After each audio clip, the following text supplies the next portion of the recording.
હોટલમાંથી જ્યાંથી બન્યું હતું ત્યાંથી અમને થોડાક ઇનપુટ્સ મળ્યા, અમુક ઇનપુટ્સ જે હોસ્પિટલની સ્ટ્રીપ હતી ત્યાંથી મળ્યા અને અમુક ઇનપુટ્સ અમારા એલસીબીના અને એના ડિસ્ટાફના બાતમીદારોને મળ્યા.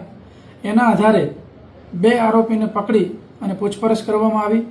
એ જે 2 આરોપી છે એમની પૂછપરછ દરમિયાન પોતે કબૂલ્યું કે આ કૃત્ય એમણે જ કર્યું છે અને બંને આરોપીના નામ વલ્લભ વસાવા એ વડોદરા ગ્રામ્યના કરજણ તાલુકાના છે અને અન્ય જે છે એ રાહુલ ઉર્ફે કાળિયો રાહુલ ફૂલચંદ યાદવ એ મૂળ યુપીના છે, પરંતુ એના માતા પિતા બિલીમોરા રહેતા હતા નવસારી જિલ્લાના અને એના માતા પિતાના મૃત્યુ થયેલ છે. ત્યારબાદ એ રખડતો ભટકતો છે.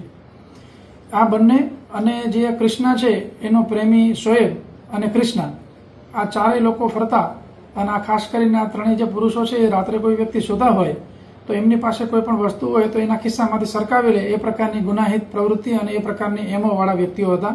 એમના ગુનાહિત ઇતિહાસ પણ છે, એ અંગેની પણ માહિતી મેળવવામાં આવેલી છે.